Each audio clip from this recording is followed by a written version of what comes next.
Right. Okay guys, so let's look at to this problem. Now let's consider a case of volume charge in form of cylindrical structure. So let's say it has a inner radius of A and has the outer radius of B, right? Let's say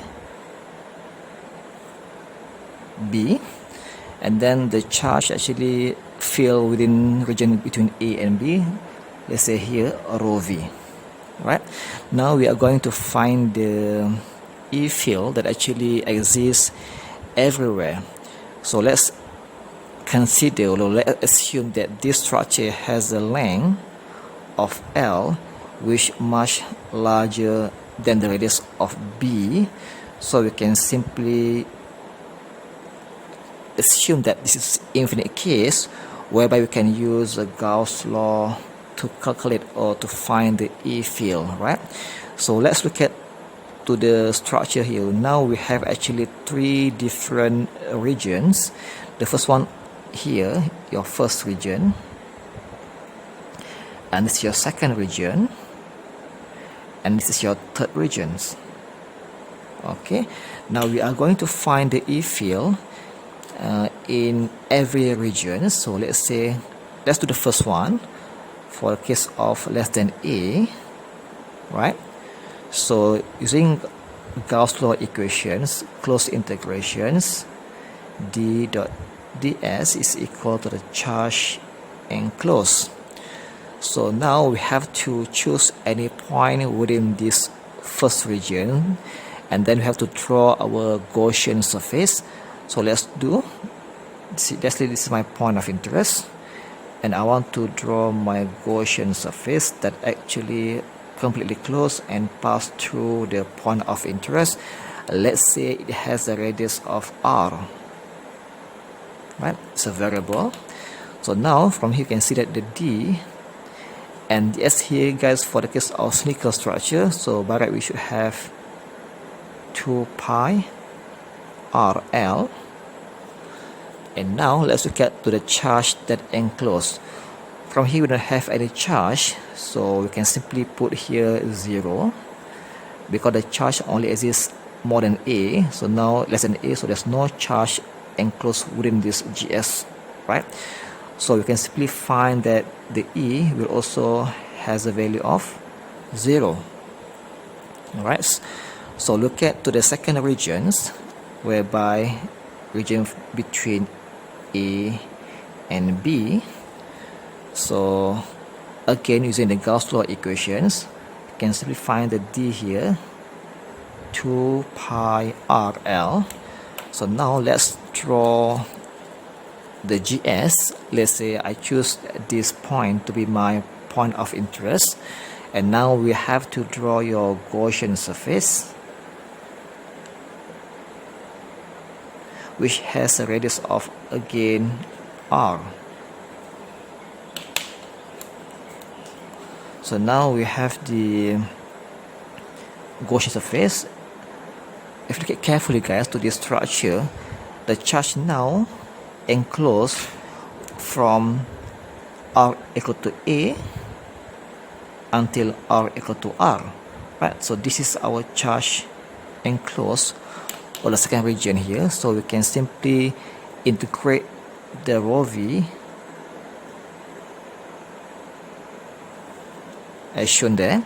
So now let's proceed. Now we have d 2 pi r l is equal to the rho v r dr dphi dz for the case of cylindrical. So now we can simply get the answer, because we know that the charge now only exists between A until R.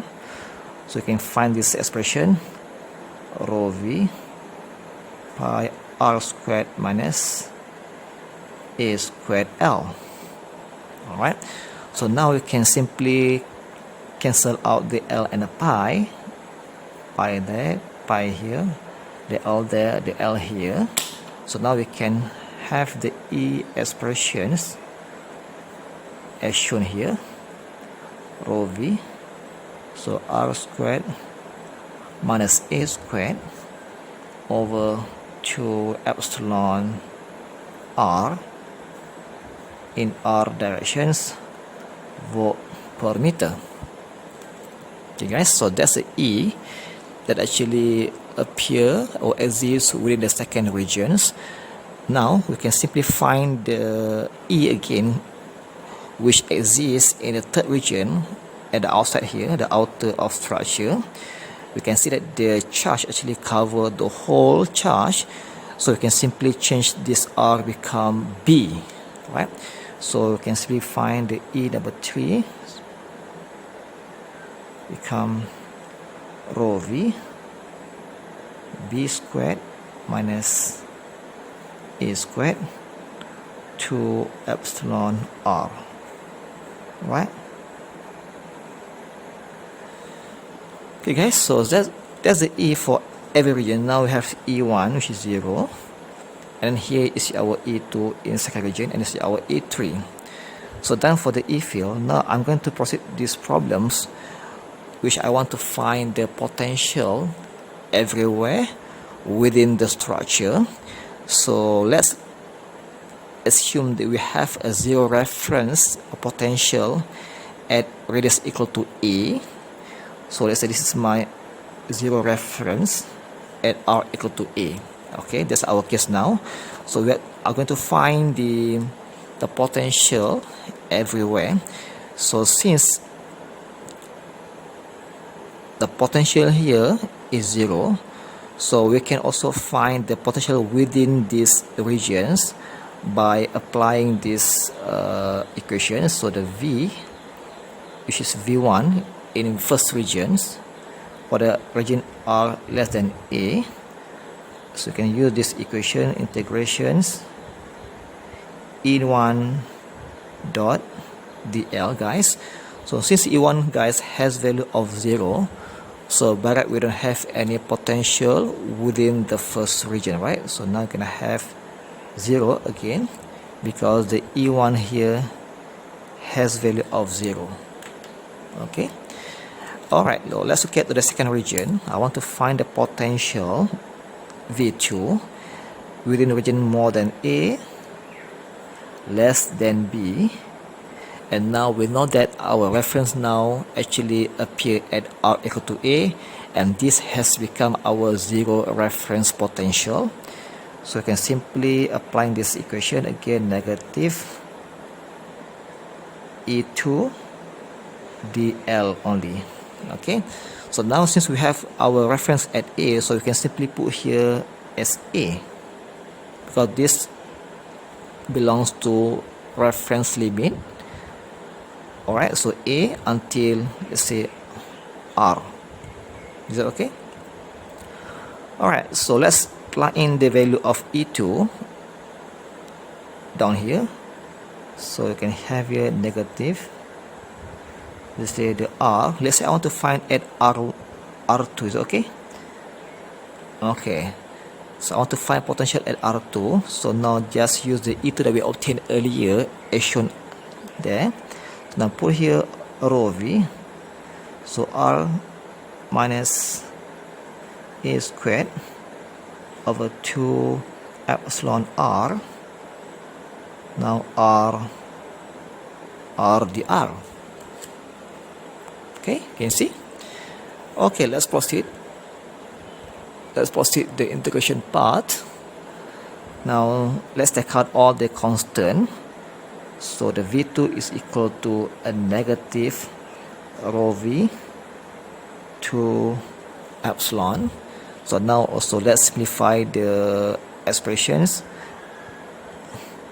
So now we have the only r minus a squared over r dr, and from A to R2. The A is our zero reference and R2 is our point of interest where we're going to find the potential. Okay, so let's proceed as usual. It's simple one. So negative rho v 2 epsilon. Now we have the r squared over 2, right? Integral over r for this case. And now we have the a squared ln r. Okay, limit from a to r number 2. So let's substitute the value. Now we have negative rho v 2 epsilon naught. Here we have let's say I want to take out these 2 out. Have you got 2? Now we have r2 r squared r2 negative 2 a squared ln r2 for the first term minus a squared minus 2 a squared ln a. Okay, so let's simplify the equations. So the v2 or v at r2 anyway, so we can have these expressions negative rho v 4 epsilon.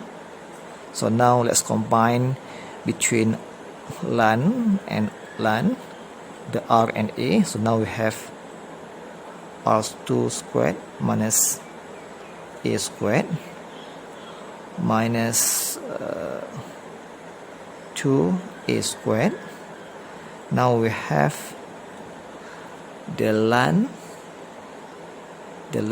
a over r2, right? Because negative to positive, so ln a over r2.